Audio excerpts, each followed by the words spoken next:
In the tapestry of life, where every thread holds a story, America in Black and White emerges as a haven for the voices echoing through the heart of our communities.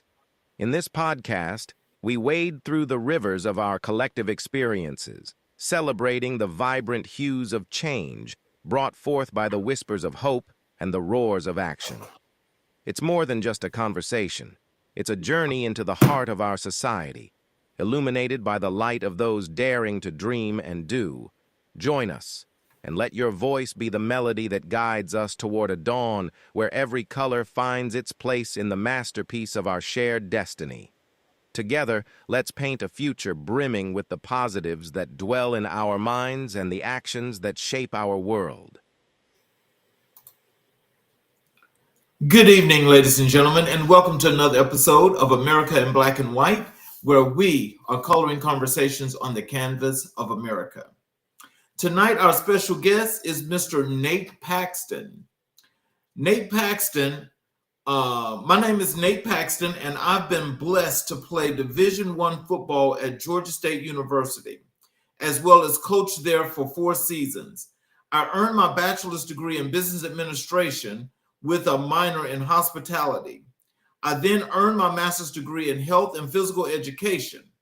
As a player, I was a walk-on who earned a full scholarship my junior year. I was able to earn this while battling over the homelessness with my family. Once earning my scholarship, I was selected as a team captain 2 years in a row, nominated and runner-up for the Wilma Rudolph Award, multiple academic awards, and helped take the team to its first bowl game in school history. I was able to finish my college career with 2 rings.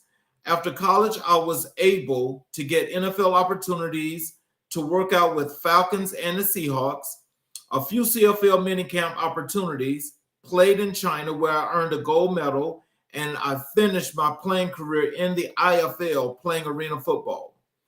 With everything I've overcome as far as homelessness, poverty, my father and sister passing, etc., I have to give credit to God for where I am today, where I'm at today. I'm a Hall of Famer at my high school and had my jersey retired at my hometown gym. Today, I get the opportunity to help mentor and guide young athletes in life, but also I help high school and transferring college athletes find a home in recruiting. I've helped well over 1,000 families earn scholarships and generated over $8 million in scholarship money. I've recently launched my nonprofit, Just in the Nick of Time Incorporated, which sole purpose is to mentor and guide student athletes who don't have the resources to get proper exposure to college opportunities and to create a bridge for them to graduate and become a professional in life, not just sports. Outside of that, I've even created a book called The ABCs of Recruiting to help give families and their student athletes the principles and marching principles it takes to win in this process. My goal is to help everyone I encounter challenge their current perspective and shift from survival mindset to thrival. Giving back and serving people are 2 of my biggest goals in life. Ladies and gentlemen, I'd like to introduce you guys to Mr. Nate Paxton. Nate, welcome to the show. How's it going? Oh, just great. It's great to have you here on the show. Yes, sir. I am really honored that you took the time to be here with us, especially with the work that you're doing in the communities, which is something that we push. Amen. And thrive here for them. Is there anything you'd like to add to bio before we get into the show? Oh man, that was a pretty good gist of it, man. So I'm excited to be here, man. And thank you again for having me, Mr. Charles. Yes, sir. We're gonna jump right into your entrepreneurial journey. Yes, sir. So tell us what inspired you to pursue entrepreneurship after your time in the NFL. Man, truthfully, just one, I don't like the idea of just working for somebody, but even then, I wanted to, challenge myself because I feel entrepreneurship links to faith. And for me, I'm big on my faith. So I took a leap of faith, man, and betted on myself. And I knew people would buy me. It's not that I have a product, a special product or service, even though it is, but it's more so if people believed in me and the vision that I cast, I know I can do anything. Yes, sir. And but you know, I also think that when it comes to a lot of professional athletes, especially when it's by design, of having the specialties that are there, that things take on a whole different form. So, can you tell us that what was it that inside you being a professional athlete that transcended you to being an entrepreneur? Well, I think it was the disciplines that were incorporated in being a professional athlete, because to make it being pro at any level in professional sports, like you got to have a certain level of discipline that is not common.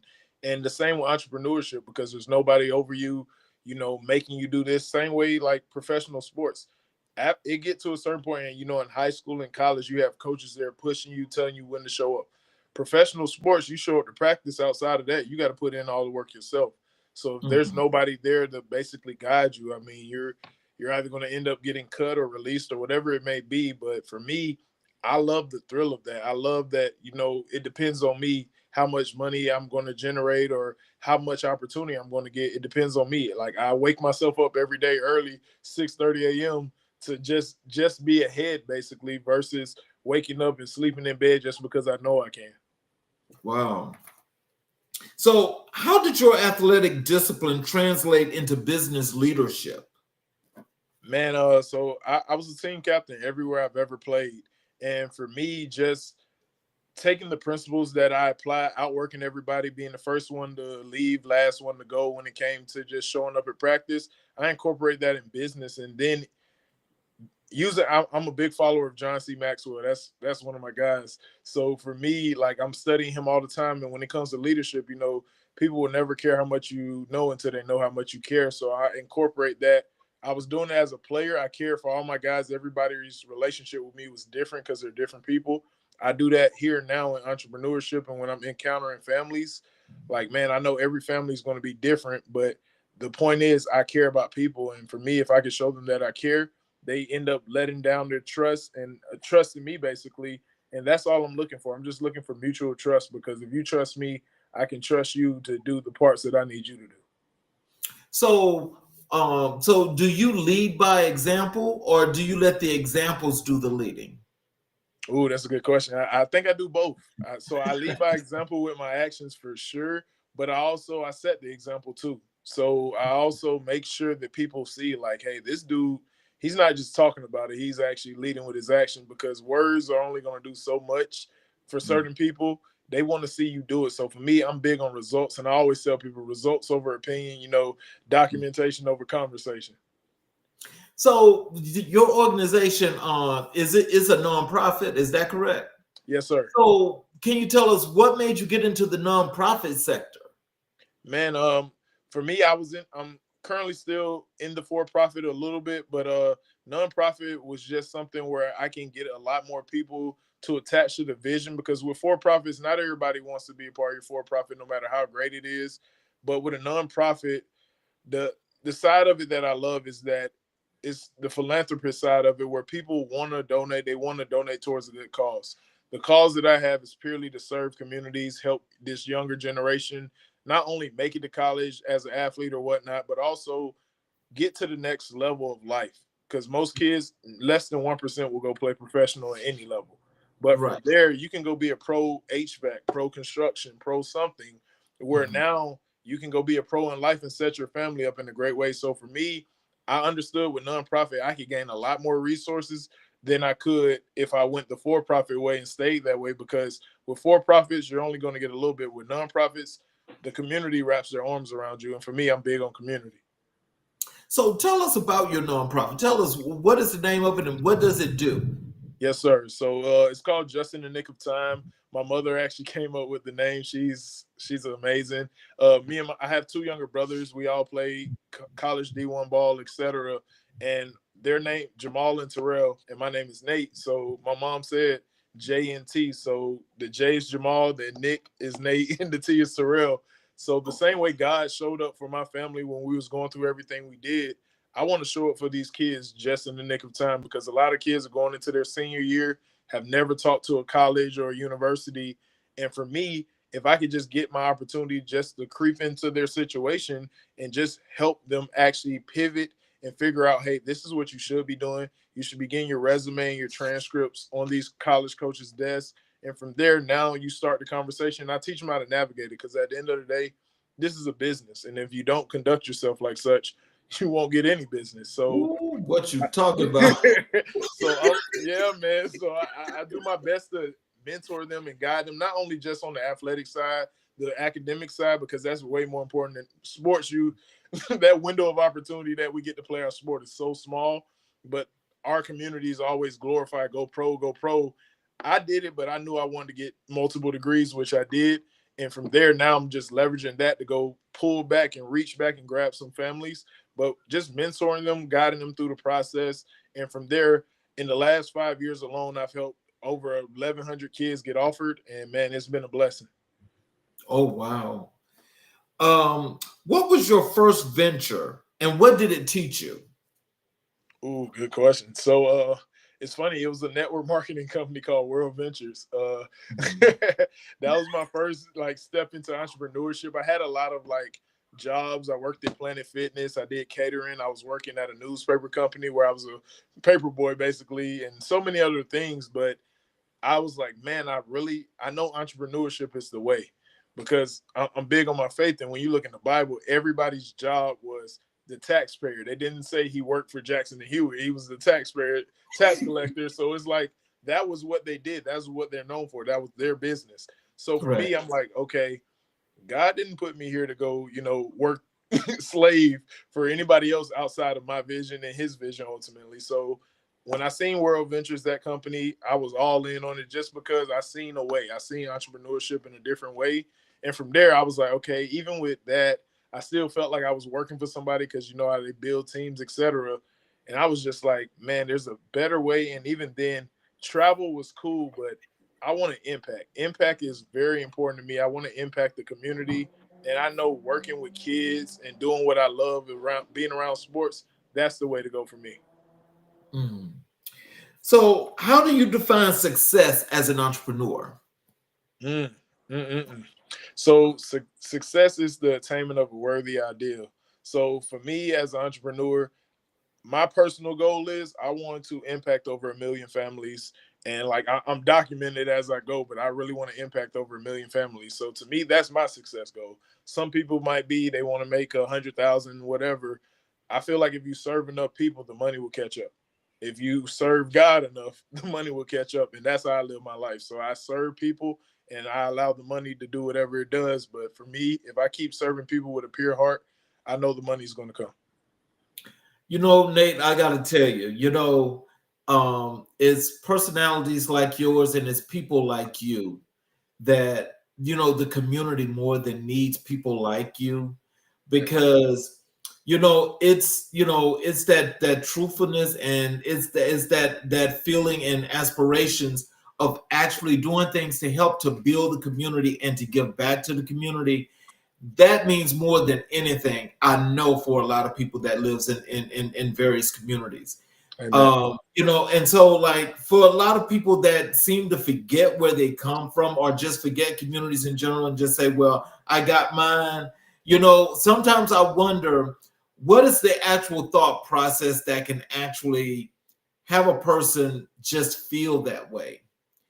So when you think about the community as a whole, what is it about the community that makes you feel like you have to do the things you're doing in the community? What is it that makes you feel that way? Man, like my grandma used to always say, all it takes is a memory. And for me, anytime I sit back and I think about when I was going through my process of, we was going through homelessness and everything we did, man, like me and my family, my parents, we needed somebody like me who had been there before to go help us like we did. I'm the oldest of 3 boys, and I always joke about it. I was that sacrificial lamb for my brothers because they didn't go through half the stuff I had to go through.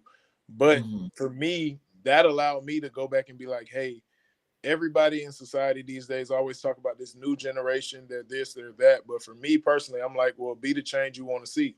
If you want to see more young men not sagging their pants, if you want to see more women, young ladies respecting themselves, they need real role models to go in and actually do more and say less. And for me, I want to show you with my actions, show you who I am as a man and as a man of God, where now when people follow me, they're like, whoa, this dude, he's not just talking the talk, he's walking the walk. And from there, I feel like influence is even bigger than anything we can do. And I'm learning that as I go. But like my influence is more important than anything I can say or do. It just comes from my actions, though. It starts with my actions. Mm.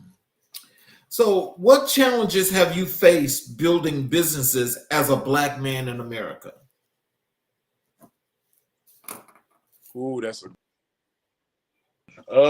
I would say the stereotype is pretty funny because I've been stereotyped so much. I'm a big guy, beard, tattoos, etc. And like, I went into a bank the other day, Chase, and like, I just know for a fact I got stereotyped, and I was telling them I wanted to start a nonprofit, get my account going and whatnot, and they were just like, oh, we can't do this, that, and the other, and they were so quick and abrupt with me. But the ladies who were before me, who weren't, my skin tone, they were nice. They sat down. They were pleasant because they were late for my appointment.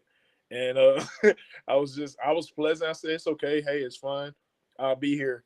And man, it was very unpleasant. But I ended up going to a different bank and they took care of me like it was nothing. So for me, I mean, I feel like our skin color can, I don't know. I feel like our skin color does something to people. I feel like it makes people feel inferior in a sense, or feel like in caution. So for me personally, I've had to deal with it. I've been racially profiled a lot of times, but for me, I I always say, what would Jesus do? And for me, I do my best. I'm saying this with a smile. I do my best, man, to turn the other cheek, and it sucks at times, but he who angers you controls you. And for me, I refuse to let anybody else control how I respond, even if they're doing the craziest things, because at the end of the day, we all got to give our account. And when you got to look the guy face and say, I turned this dude away, I was rude to this dude because of his skin color, that's on you. Right. Wow. How do you stay innovative in a constantly evolving market? Yeah, man. I feel like just like Five Guys, man, you got to stay true to you. Like no matter AI and everything to come, all these resources, but that's all they are, the source. And for me, like I know what I'm good at, I know what I'm great at, I have great experience in the field that I'm in. But even then, people only care about you if you care about them. And a lot of people in the industry that I'm in, as far as recruiting and everything, like there's so many scam artists out here who just take families and take their money and run. But me, I'm not here for your money. I'm here to help your kid change his future, because I know what this game and what athletics and academics have done for me in my life. Now let me help give you even just a shot. So creativity and innovation have been huge for me. I'm constantly learning. I'm learning how to use AI and stuff better, but I'll be honest, I'm not the expert, but that's why you got to have a team. Nate, it's amazing that you say that, because did you just read that story? I think it was last week or 2 weeks ago, about the guy here in Georgia that was actually doing just that. Yeah. And I had a parent. I was talking to a parent. She reached out to me for a consultation, and we started talking. And she was like, "I just get so scared of these things," because she said it's a guy like two counties over who just got arrested for this. So Nate, I read so much great things about you, but she said, I just have to be cautious. This is my baby. And the first thing I do with any family that has that same type of feeling, I agree with them, because I will have the same caution. I have you have to be cautious of where you spend your money at and who you're investing in, because everybody doesn't appearance. So sure, families know, like, man, I'm here with your best interest, not mine. What role does mentorship play in your entrepreneurial model? Man, it's huge, man. Every single person, me included, everybody needs a mentor. And the thing is, for me, I incorporate that day in and day out. Like there's not a day where I don't talk to the student athletes I work with. Like mentorship is huge because these kids, they just need that extra push. Like they need somebody in their ear to give them, because everybody, a lot of people that I talk to, there's like situation, I don't know if I would have even made it halfway through. And I'm like, yeah, but I said at the time for me, my dad was my mentor. My mom was my mentor. Like they were teaching me what life was about and teaching me that, life is either life is 10% what happens to you, 90% is how you respond. And I took that with me forever. And like I incorporated that to the kids. Like you gotta have perspective, glasses like. So how do you balance profit with purpose in your ventures?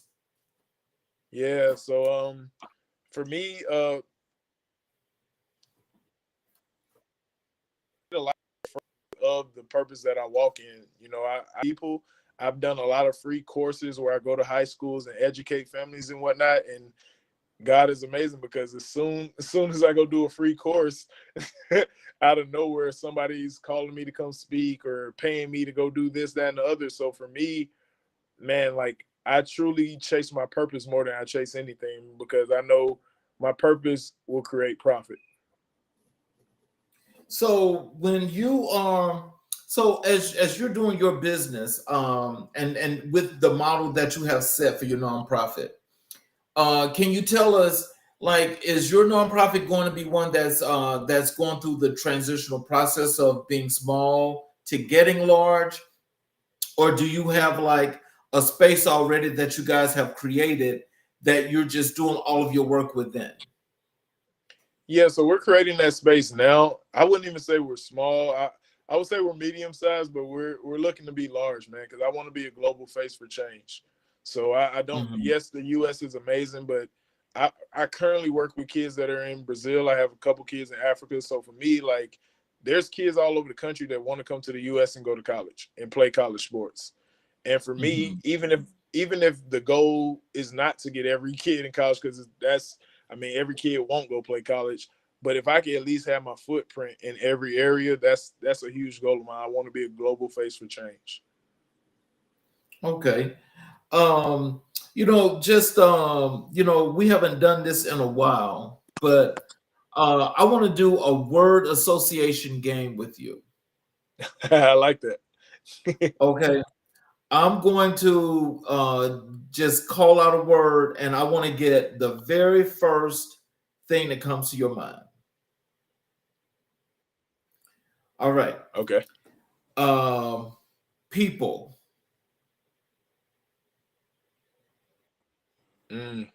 Service, community,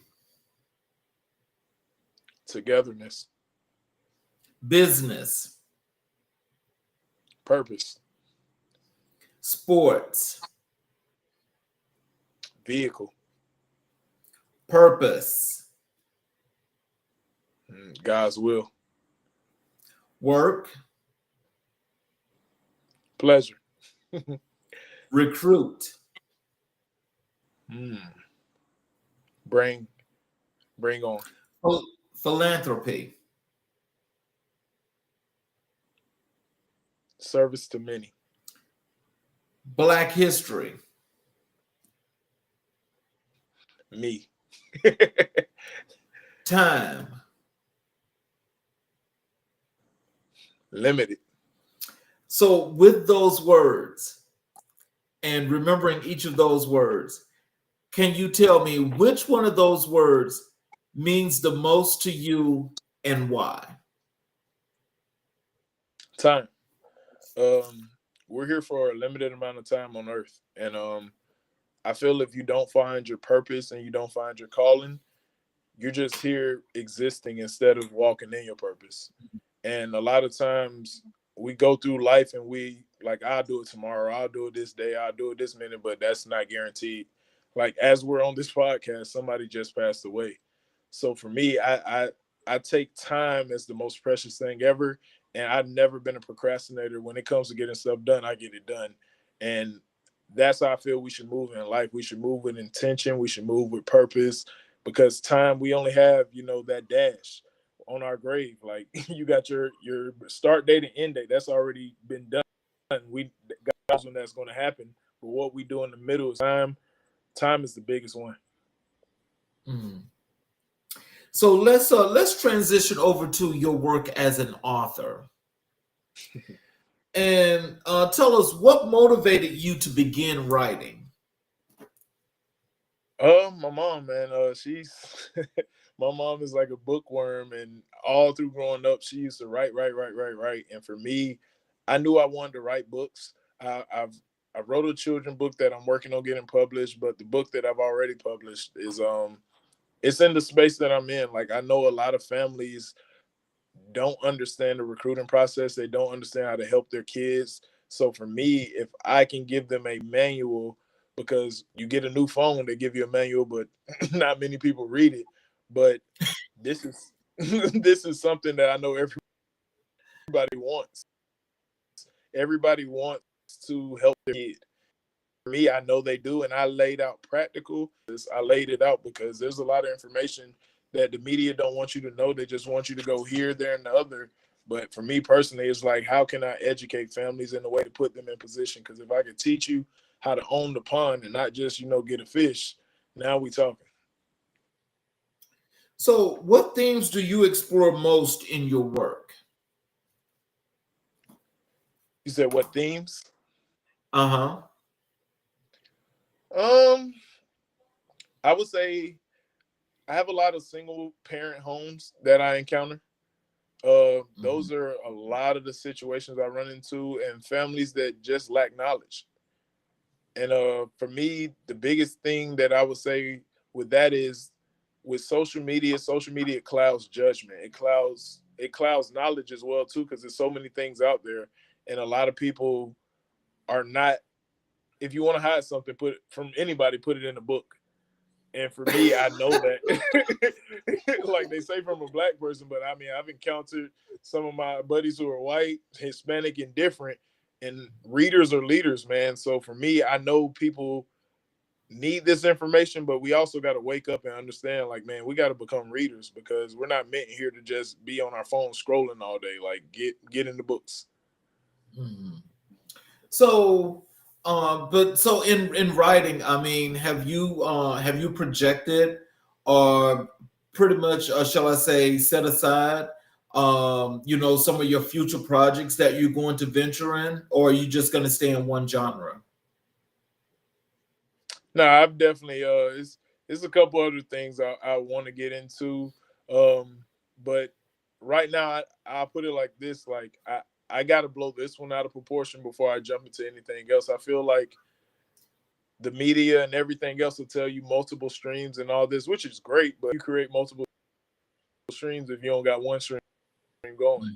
And for me, I do have multiple streams, but all my focus, I know this is what I want to be known for somebody helping people. And from there, now when I venture into anything else, I mean, it's going to be a shoe, and people will trust me because they've seen the work that I've already done. So, how does your personal journey shape your storytelling? Man, it shapes it in a major way, man. Because my whole upbringing, from the homelessness, the poverty, the violence that I witnessed as a young man, like, it shaped me in my faith, because as a young kid, I sat out 2 years before I even got to college and played football. I graduated 2010 and then 2012, but I used to get laughed at, ridiculed, like, man, you're not going to play ball, you're not going to college, blah, blah, blah. And sure enough, everybody and their mother was talking crazy. And for me personally, I was just like, man, the faith that I have, like, nobody can or question that. So for me, the way I tell my story is, so faith come by hearing, and hearing the word of God. And for me, I just kept speaking.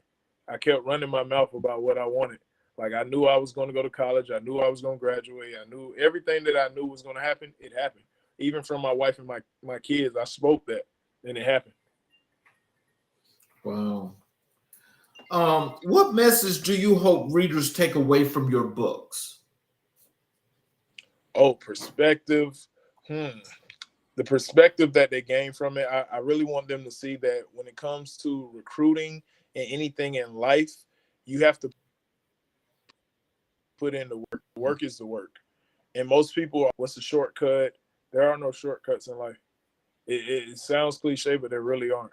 You have to do the work. And for me, the book, I lay out the work so you understand what it actually takes, but that doesn't take away from you still having to put in the work. Right. So, as I, when I just think about, a lot of times when, we write stories or, in this case, or writing books, and we want to tell a story. And so just in thinking that, you say you've already got a book out, but you got another one that you've got in the pipeline where you want to write a kid's book.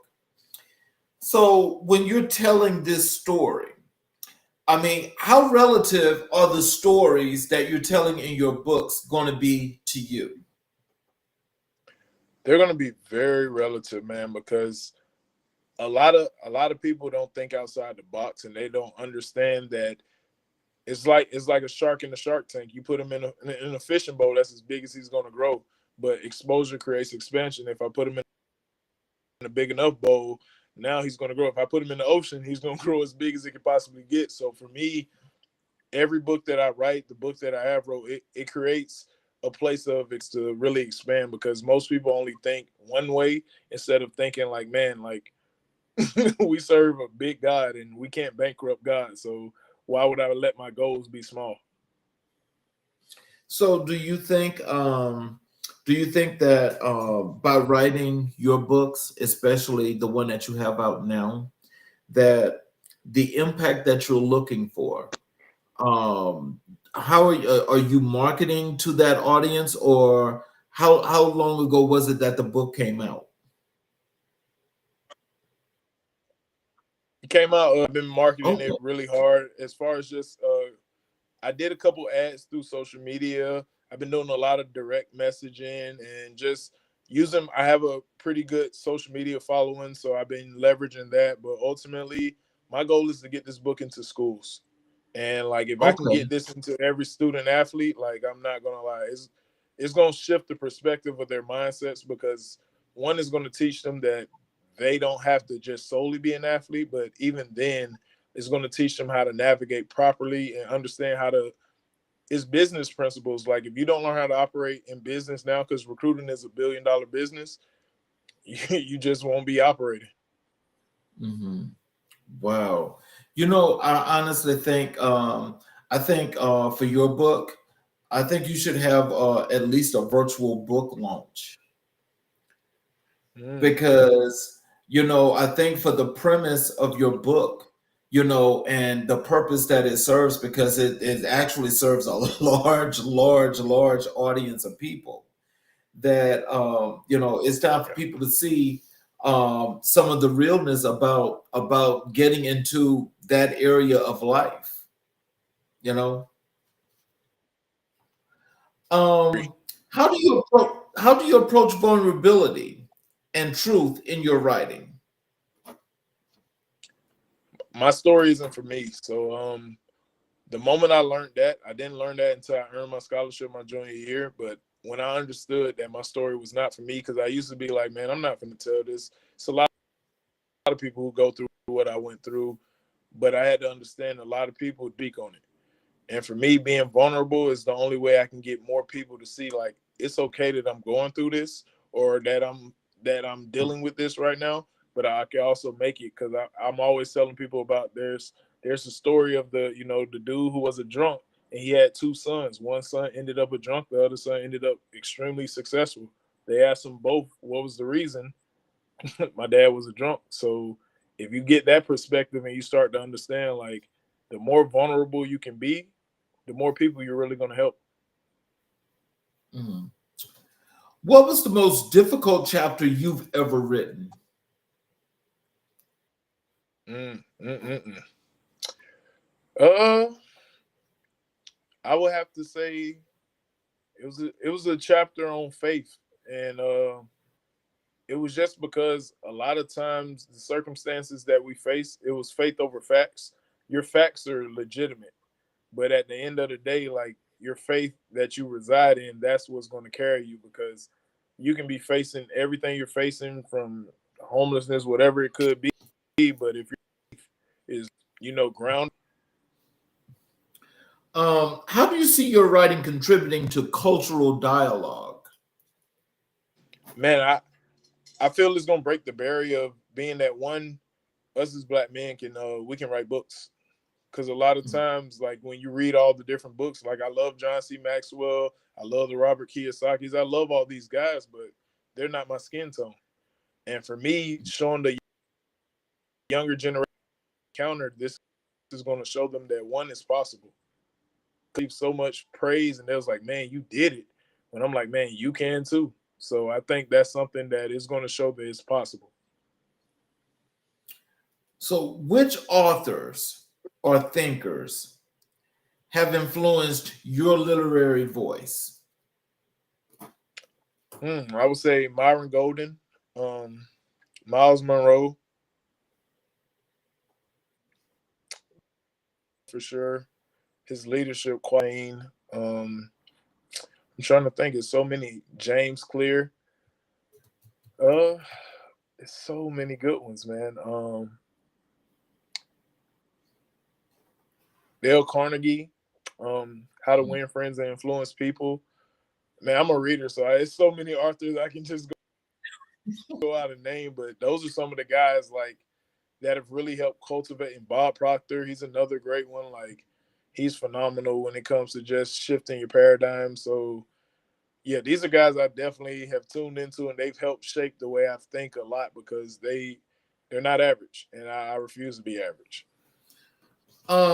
Let's transition over to your philanthropy and mentorship. What drives your commitment to giving back? I would say my story, man. There's always somebody out there who has it worse than you, but even then, like, if more people would reach back, I think we can change the community if we show that people care still.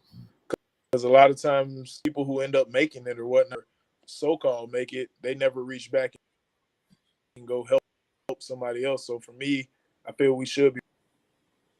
So just when you think about mentorship in general, what is your goal when it comes to mentorship? Why is that so important to you? Because a lot of kids, especially in our community, they don't have that father figure. Somebody who can really help cultivate a complete human being. Somebody who understands it's okay to have emotions, but it's also okay to not be led by your emotions. So for me, mentoring these kids is, one, helping them shift their mindset, and also letting them know it is okay to have circumstances happen to you, but you don't let those circumstances dictate where you're going.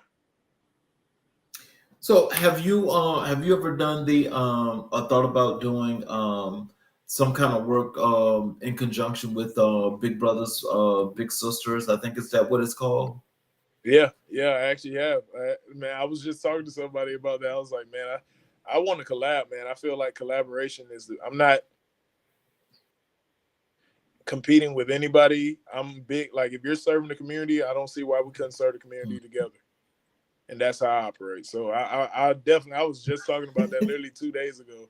And so it's pretty cool that you say that. Like, I really want to collab with them, the Boys and Girls Club. Like, it's so many different nonprofits I would love to just come in and just give them my perspective, or the perspective that I've gained. Well, I bet you would be a great big brother, because, no, seriously, because, and just listening to you, it's like, it's the humbleness and, but it's that getting out there and doing that grit and that grinding, Yes, sir. and yes, sir. so I'm sure you're a great motivator. Man, I appreciate it, man. That's everybody I encounter. Can you share a moment when mentorship changed someone's life? Yeah. Yeah. I have a kid, 2 kids. Roddy. These kids, man, him and his buddy Brendan, man, those guys, they were literally living in trailer parks, and just had nothing going for them as far as like the dreams that they had set out for themselves, and they were kind of just doing a moving company, and they wanted to go, better their lives. And all I did was like, hey man, if you're open to it, because I'm gonna force you to do anything you're not do, but I'll be here to mentor you if you guys want to. And man, those guys now, I'm talking about both of them make six figures. And it's only Oh, because wow. they just applied the principles. I told them, I said, you have to do what's not common. The average man is not waking up early. You're not personally developing to start your day off. You're scrolling. Most people are scrolling, laying in bed. Before you do anything, you should, one, thank God for waking you up because he ain't have to. And two, from there, go work on you before you work for anybody else. Work on you. That makes sense. How do you identify young people who need guidance? Man, just by conversation. Just seeing where they're at, seeing when they start saying, I'm trying. Like, I don't believe in trying because trying allows failure. And you're going to fail in life. Like, you need to fail in order to succeed. But if you're trying to do something, you're either doing it or you're not. And for me, when I hear, it's like your words form your life. And for me, like, I make sure whatever words you're speaking, it needs to be congruent with what you're believing. Okay. What's your philosophy on leadership development? Man, it's huge. I personally, when it comes to entrepreneurship, etc., like, I can't drive the boat by myself. And I need people who are leaders in my corner, and I need people who are better than me in my corner in all aspects, because when you're developing leaders, you're developing people who can do things without you and don't. Me, I want to build a leadership factory. I want a bunch of people who are straight up leaders. Like, they don't need Nate to say, hey, we're going to do this today. They're like, Nate, this is what we're doing today. Are you coming? And that's the type of people I want to be around. Oh, wow. So you believe in positive reinforcement? Oh, yeah. Oh, yeah. Because, I think that's one of the things, when they say seeing it is believing it, but when you say it and you hear it all the time, it gets ingrained in here. Yep. And I think every time you talk positive, hey, it's all about that positive energy. Man, I forgot. It was Think and Grow Rich. It talked about auto suggestion. Like, the more Mhm. you hear something, like, it's just reinforcing what you're believing. And that's exactly what you were just speaking about. Mm. So, how do you measure impact in your philanthropic work? For me, it's the amount of families that I help. So for me, the impact is more so the shift in mindset. I could tell when families and me, but even then, I can also tell just from where the kids' mindset is going. Because I've taught kids, and at first it was, man, like, coach, I want to go pro, and it's like, that's great. We can make that happen too, but I want you to be a pro at life, not just a pro in your sport. And from there, now it gets to a point where they are becoming a pro in life because they start seeing, like, whoa, let me go, work on this internship. Let me go do this. Now it's like, now you get the picture. You use college for what it's for, a vehicle. What advice do you give young men navigating identity and purpose? One, the biggest advice I give them is you're created in his image. So for me, when you're not the God, but you're a little God, if you're made in his image, there's nothing you can't do. There's nothing that you can't attain. You just have to know it, speak it, and believe it. And for me, a lot of times the kids, they don't know who their creator is. It's kind of hard to know who you are. How do you build trust in communities that have been historically underserved? Because I know that's got to be a very large job. Yeah, the biggest thing is going in and meet bridge and ultimately showing them that you're somebody who knows where they're coming from and knowing what they're going through, and you're not here to judge them or belittle them or anything. You're more so here to provide a helping hand. And for me, that's what I've been doing for the families that I know are underserved. I don't need your money. I don't need any of that. It's more so, how can I meet you where you're at and help you shift your mindset to see you're your problem and your solution. Like, the problems that you're facing, you might not have fully caused them, but you also are dwelling in it. So let's pull yourself out of that. Mm.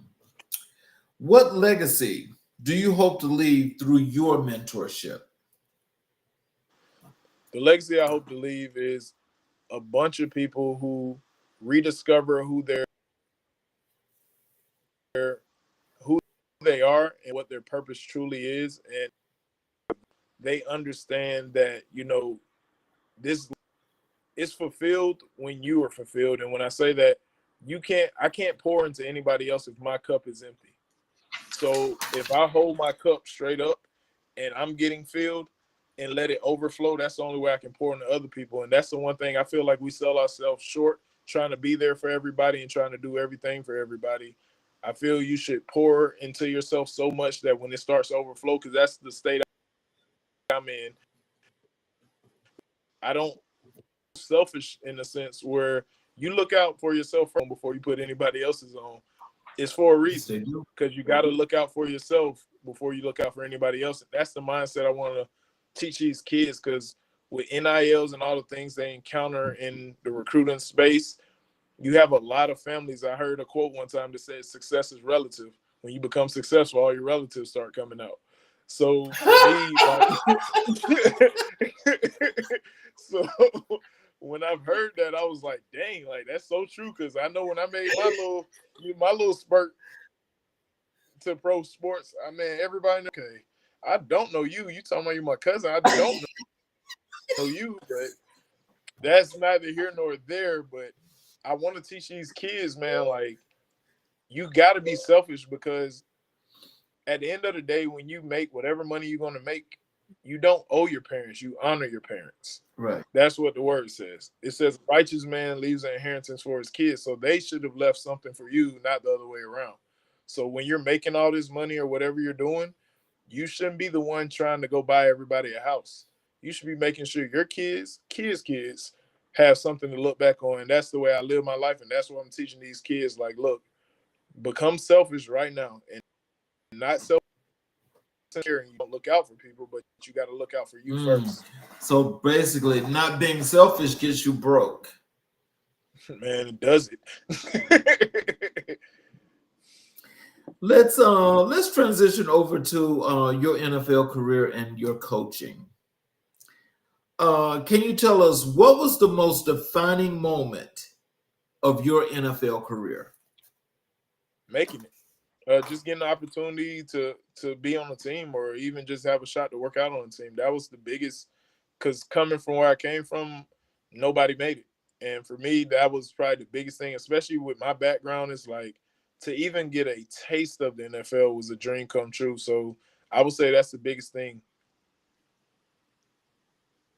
Well, I'm going to tell you like this. When you think about that most defining moment, is that a moment that you can take and use as a coaching moment?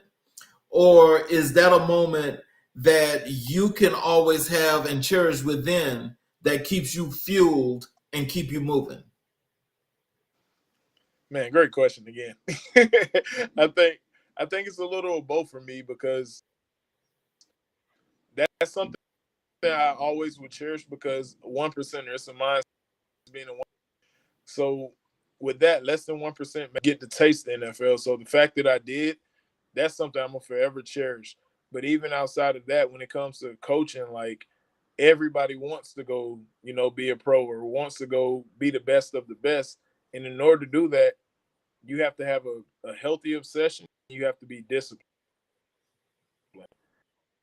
Kids are not obsessed with the game. They're not obsessed with their sport, or just like it because it seems cool or because it's on social media. I was obsessed, and I love the game. It's something that helped change my life.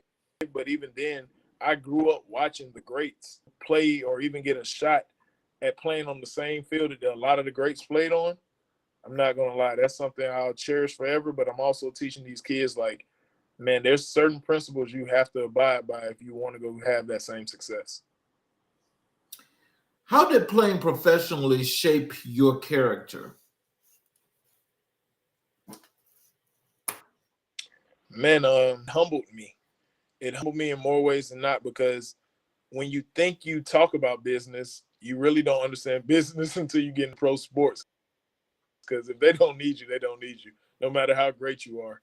And that was for me something that humbled me, because I'm like, man, I'm good.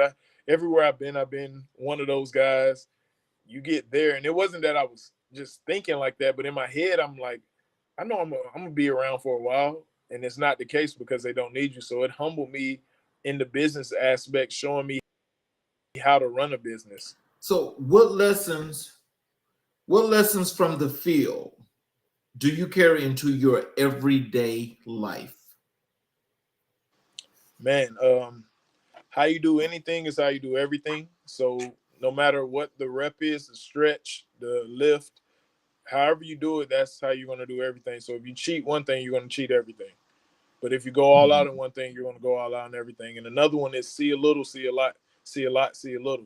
So when you focus on the details on what you're supposed to focus on, like, let's just say I had to, set the edge on defense or whatnot, and I end up looking at the whole play. I'm looking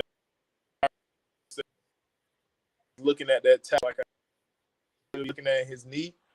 I'm gonna end up getting reached. He's gonna the same thing I do in life. Like, if I just focus on what I have to focus on right now in this moment, like being on this podcast, that's the most important thing to me right now. I'm present in the moment versus looking at, man, after this I gotta go change diapers, love on my wife, do all these other things. So it's like I'm right here in this moment. I can care less about anything else that's happening right now, just because I'm seeing a little. Therefore, I'm seeing a lot. Again, I'm sorry, but you have got to be, somebody's got to endorse you and put you on TV. Man, I would love that.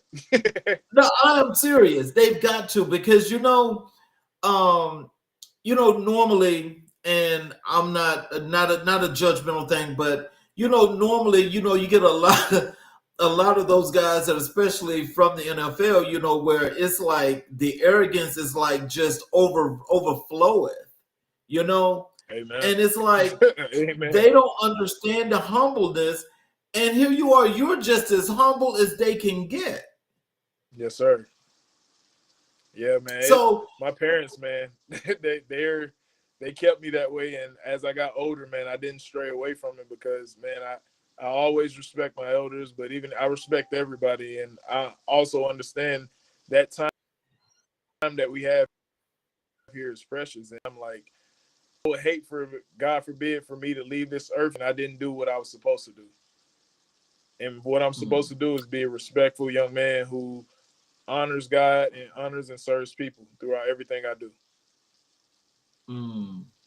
Wow, that's really, really great, and that's really, really important too, because I think when it comes down to again, as the work that you're doing, people have got to they've got to get their ducks in a row, because a lot of times a lot of people don't have the ducks in a row, because one, like, you're present, and when you're present and you're like giving them the tools that they need, a lot of times they miss that. And so, but the reason why they miss it is because, one, they are not present, but also they're not listening. Ooh, that's so true.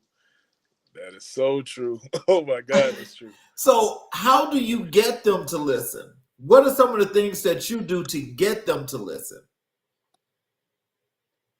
Man, truthfully, it's my story. When they hear my story, because they'll see me smiling, and I've learned, like, if you want to gain friends, talk about your success. I don't want friends.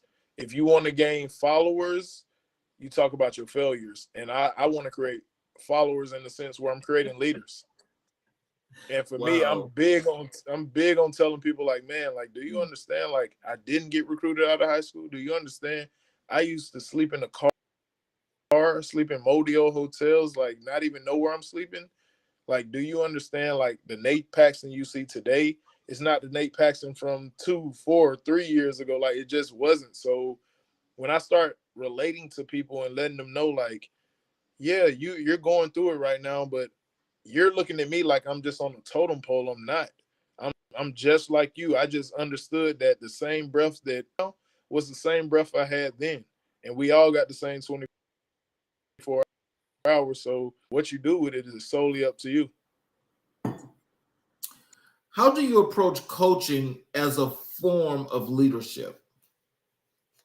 Man, everybody needs a coach, and for me, when I'm approaching kids and families in this process, when I'm coaching them, I'm not negotiating with you, because when I had coaches, they didn't negotiate with me like, Nate, run this way or do this way. They were telling me. So that's the same way I approach it when I'm talking to families. Like, everything they're trying to accomplish, I did 10 times over, and I'm proving that I know what I'm talking about. So it's no longer a back and forth conversation when I know I'm the expert. Like, I know I'm the one who's doing what I'm supposed to be doing. So I'm big on just making, you can do it your way and get the same results. That's insanity. Or you can do this the way I'm coaching you to, and you get results. So, what's the biggest misconception about life in the NFL? That that is great. Man, like, it is a job, man. Like, it's like any other job. Like, you punch in. Like, if you don't love your job, you don't love it. But even then, like, it's not buddy like you think. Like, I can just speak for any athlete, like, who wants to go play pro. Like, it's not the same camaraderie that you had in the college locker room, high school locker room. Like, it's not. These guys are fighting for their job every day, and if anybody's been in the job market, you understand how competitive it is. It's 10 times over, if not 100 times over in the NFL. So it's just not as friendly as most people want to portray it to be, or how glamorous. You got your top guys, the Bradys, the Odell Beckhams, the Julio Jones, all those guys. Their life is great because they're just the top of the top. But who gets the opportunity to get any type of shot in the NFL? Oh, it's a grind. It's a grind like no other, and it's not glamorous. It's glamorous after the fact when you can, staple that title to your name, former NFL pro athlete. That's cool, but while you're there, man, it's a grind. If you're going to get cut or you're not.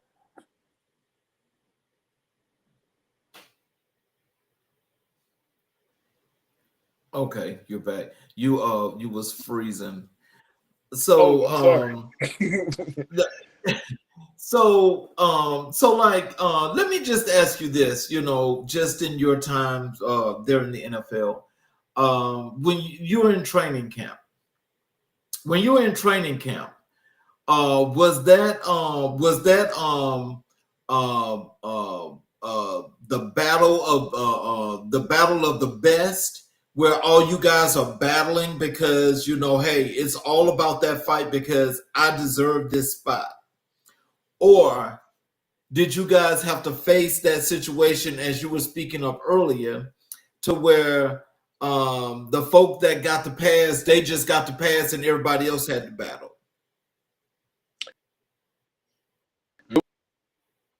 Best, man, but after like a good 1 or 2 reps of the best of the best, like they still had to prove it too. They had to show that they still had it, but it wasn't like they had to do it the whole practice. It was a couple reps here. Okay, they still that guy. So from there, that's pretty much it. But for guys like myself who had to earn everything, oh, not every play you fighting for your life. Right. Oh, because I can just imagine you guys come to camp and there's like 90 people there. Then the roster now is cut down to 53. And so I remember when they actually had, I think it was 64, 68 players, and they had 8 players on what they used to call the taxi squad. Now it's called the a practice squad or whatever have you. So, Yep. like when you in camp and you got that many people there in that camp, you mean to tell me the egos are not flaring and people are not fighting because they want that spot? Man, tempers are flaring like crazy. There's fights almost every day. Like it's very intense. It's probably the most intense thing I've ever been a part of. And I'll be honest, like if you don't have the right mindset day in and day out, you're gonna weed yourself out because it's just too want to continue. So is it safe to say, because when I'm listening to you say that, that means if you're not mentally tough, you're not gonna make the cut. Oh, you're not even gonna get a shot. I'm gonna be honest. You won't. Like you won't even sniff the NFL if you're not mentally tough. So I think that's why a lot of guys though post football end up having mental health issues, because you had to stay so strong for so long. When it's time to be a regular person and be a father, be a husband, guys end up cracking. That's why a lot of guys commit suicide. Like it's a lot, but nobody talks about it. So I just continue to pray for guys in that process. Like that's why you got to be grounded, man. You got to be grounded outside of football and know who you are. You can't I don't like being labeled the football player. I like being labeled Nate Paxton because that's who I am. Right. Oh, wow. See, I like that. How do you mentor athletes beyond the game? Oh, that's great, man. I'm big on giving them books. I'm big on making them write down their goals outside of their sport. I'm big on also telling them to find somebody they can go serve. So find somebody that you can go do something nice for. Because when you do it, it comes back tenfold. But most people don't do nice things for anybody, especially our younger generation. I know for me, like every older lady or anybody I've seen walking towards the door, I'm running towards the door trying to open it for them. And it's not that I wanted to hear them say, "Oh, thank you, young man." It was more so like honor. Like I honor the people who came before me. So those are some of the things, the small things I teach these kids, even with like shortcuts. Like one of my coaches a long time ago, he taught me like we don't take shortcuts in life, because how you do anything is how you do everything. Like because the sidewalk is where I'm supposed to be walking. So these are little mindset things I help them shift their mindset and be like, wow. And now when it comes to life, it's like it's a no-brainer. Like they're not taking shortcuts. They're showing up first to any and everything they have to do. They're finding ways to be kind to other people. So those are some of the things I do to really just cultivate a full young person who's actually going to be somebody that's going to be productive in society versus just another person in society. What does teamwork mean to you now compared to when you played? Teamwork compared to when I played teamwork was just everybody's job. You know, is really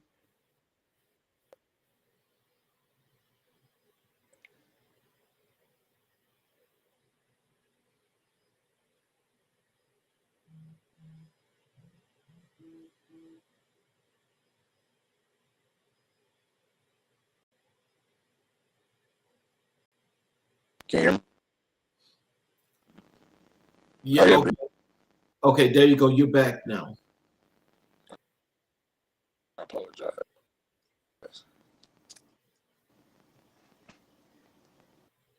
Clear? Yes, sir.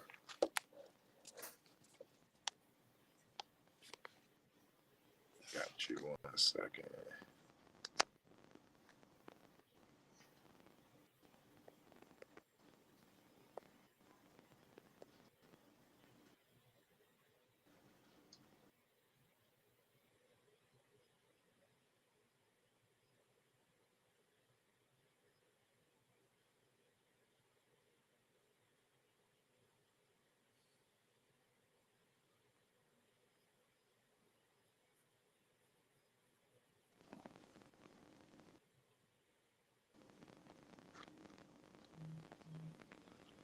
Can you hear me now? Yes, sir.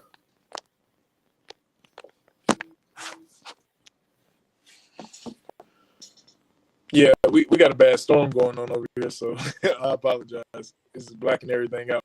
Okay. No problem. Yeah, just heading over here. I'm over in Douglasville. So what? So the question I I can't asked hear you was, for what some does reason, Mr. team? Charles. Oh, you can't.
All right, what about now? Yes, I can hear you. Yes. Can you hear For some me? reason, I can't hear you at all.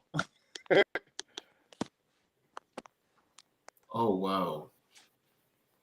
Yeah, I can't hear anything. The storm got it like blacking out. To check your check the sound settings.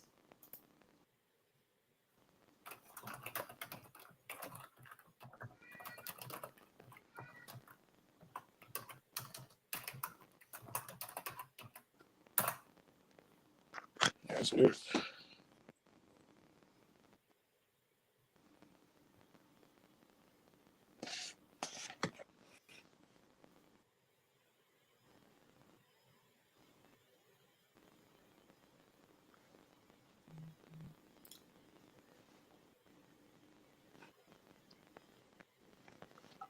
I can't hear.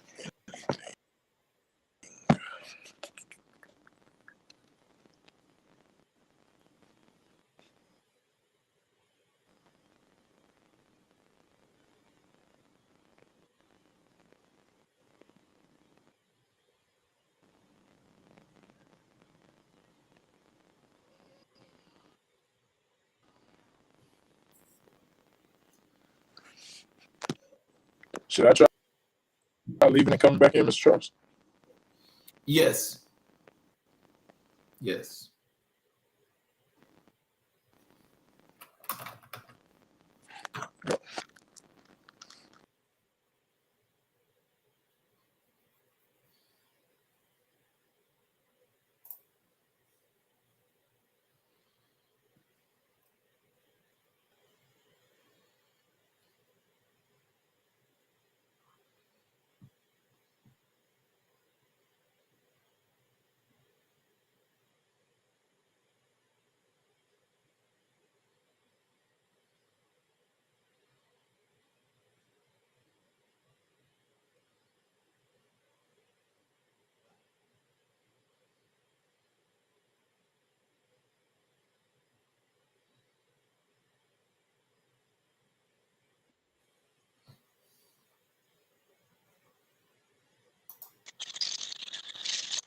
Okay. Can you hear me now?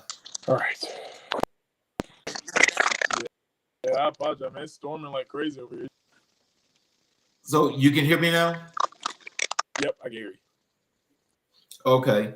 So that last question was, what does teamwork mean to you now compared to when you played?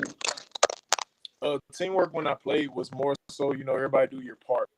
Now, teamwork means more so collaborating, picking up where somebody has fallen short. So when I was a player, I'll put it like this: if I didn't do my job, it was a touchdown going to happen. The other team was going to score. Now, teamwork as far as in the business world, if I don't do my part, and as long as somebody picks up, you would never know that.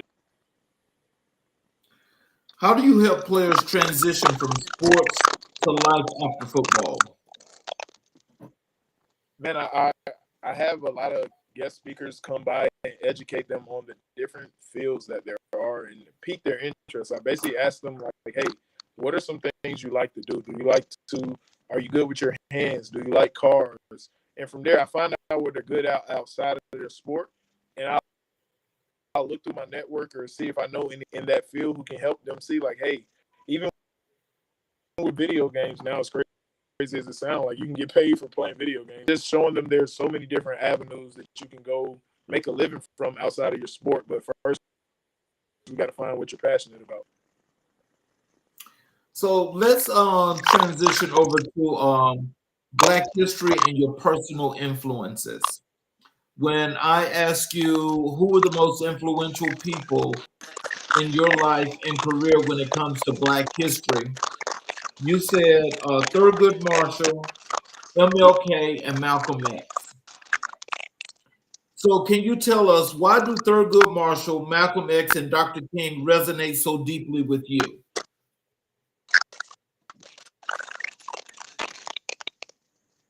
Me, they were all big on following out their purpose, man. And they came here and they didn't play games.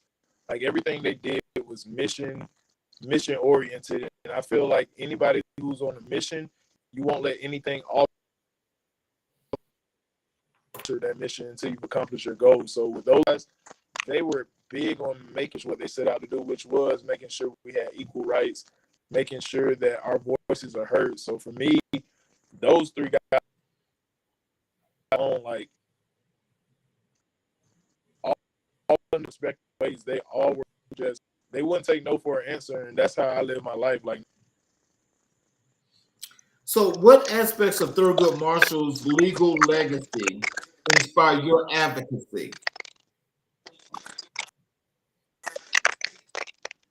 man, the way he actually like, I forgot the name of the case, but he didn't even sleep for like 48 hours. I forgot the name of the case, but like, dude literally Was that Brown v. Board Education? I think it was, but this dude like 48 hours no sleep, and like he busted his tail to make sure that the case went in his favor by studying. Like it wasn't just he did it based off his skin color. Dude was actually really good at everything that he like did in the legal world, basically. So for me, like seeing a dude who was that sold out for his mission, I can't help but witness that greatness and want to be great myself. How has Malcolm X's philosophy of self-determination shaped your worldview?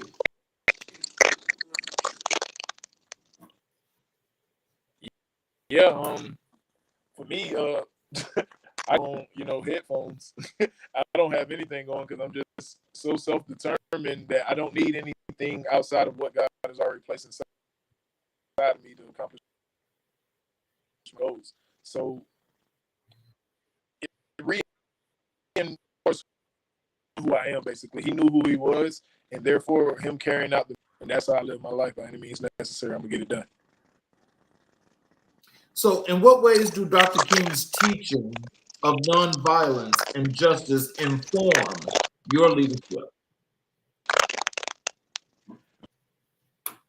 Man, his character, everything about him, the one word, because he was a man of character, where who he was as far as justice, compassion, and he didn't, when somebody hit him high, he didn't try to hit them low. He was a dude who was just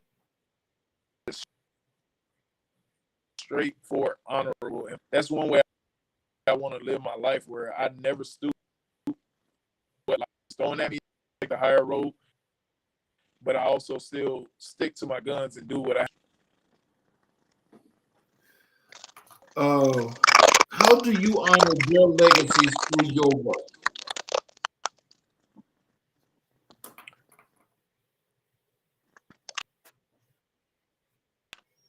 I think it's thing I do is the impacting of and being like that big brother, big father role, but being that big brother who's not going to let them fall short, who's not going to let them fall short to their circumstances. I think that's the biggest way I'm honoring my legacy, and it's solely because everybody likes to call them a generation, man. And I hate saying that because they're not lost. They just need guidance. What does Black excellence mean to you? Oh, man. Loving the skin that you're in, man, and understanding that we come from a rich heritage. Like the people who came before us, like the Harriet Tubmans and everyone who came before us, man, they were leaders. Like they were complete leaders who actually went out and saw that they can be the change that they wanted to see, and they did it. Because if it wasn't for guys like Martin Luther King, Malcolm X, the Harriet Tubmans, Rosa Parks, etc., like we wouldn't be where we are today if they didn't stand up when they did. Well, you know, and that's Black excellence. It is, and also knowing that you know the original kings and queens on this earth were those folk that had the melanin skin. There were our four ancestors, you know, that actually did all these wonderful things. And so it just continues to pierce down through generation through generation through generation.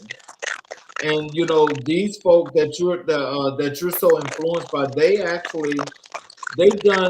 they've solidified a legacy that will forever be throughout the stones of this country. How do you use your platform to educate others about Black history?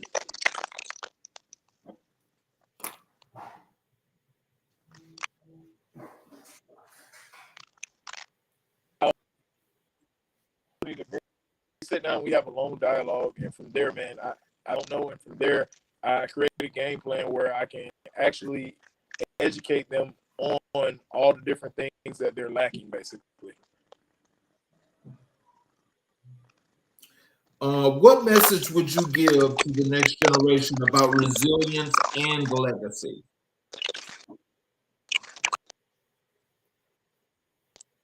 And the biggest comes to I tell you, man, like I'm always working out, and people always talk about, man, you lift a lot of weight. The only way to grow is if pressure is put on you, or if something heavy weight is put on you. And for me, I've been resilient my whole life, and that's the only way I've created. Because if I didn't push through all the things that the world was telling me and what life was telling me I couldn't make it through, you wouldn't know who Nate Paxton is, and there wouldn't be a true Paxton legacy. Because my brothers went on to have great careers, and it all I won't say it's all because of me, but be resilient, it definitely wouldn't have happened the way it did. So in closing, what words of wisdom and encouragement do you have for our audience, and also how they can connect with you via social media, check out your website, some of the things that you want them to know? The biggest thing, man, your faith. Like, just stay grounded in your faith, and faith come by hearing, man. So if there's a dog in the opposite room, man, and you know, dogs listen to the owners. And if I keep calling faith will eventually come to me. Therefore, the same thing I want for my life, I keep saying they're eventually gonna come to me. I just got to keep speaking them, but go get it. So from there, I would tell people to keep believing and having faith in what you want, but also write down the vision, because write the vision, make it plain. Whatever you consistently see, whatever your eyes consistently see, is yes. Because you take that first E out of eyes, man, it's gonna be yes. And for me, everybody talks about vision boards, man, but like I believe, I understand if I keep seeing it, it's gonna happen in my life. So those are the things I would definitely leave with anybody who's looking to attain a goal. Man, you got to see it and you got to speak it consistently. But from there, man, to get connected, man, I'm on all social media. You can either just search Nate Paxton. You can miss me, but my Instagram is in Paxton 98. N is 8. My book is called The ABCs of Recruiting. It's on Gumroad, like bubblegum that you chew, gumroad.com. You can definitely go up there. My nonprofit site is definitely up. Nickel Time Mentor, you can definitely go check it out. And I look forward to connecting with you, because if you have a goal or you really get there. Yes, sir. Well, I know we got this bad weather, but I definitely want to thank you for taking the time to be here with us this evening. And also, I want to ask you before I say anything else, can we get you to come back? 100%. I would be honored to. Yes, sir. And I like I said, I definitely appreciate you being here because you know the work that you're doing is more than just important, but it's something that really, really can help to shape our communities as we go forward. For those of you that are watching on the YouTube channel, I want to tell you I appreciate you taking the time to watch the show tonight. We're having some unfortunate weather here in the metro Atlanta area, and of course, we've got some difficulties, but we made it through. What we just heard from Mr. Paxton is, you know, just the things that it takes, not only to build communities, but when it comes to your resiliency, having that ability to bounce back and do the things necessary in order for you to accomplish any goal that you set, it can be done. He's just telling us how when you look at him, he's the perfect example of what it is to be about where you come from. And this is what we all should be doing in making our contributions to our communities. He's the example of what we should be thinking about as we live our everyday life. And we just think about, what can I do to help the next man? Because as he's dedicating his time to help those to get to the point of where he just came from, tells you that the character is very high. The emotions of helping people to get there is very high. The commitment to the work is very high. This is a standard that we all should be on.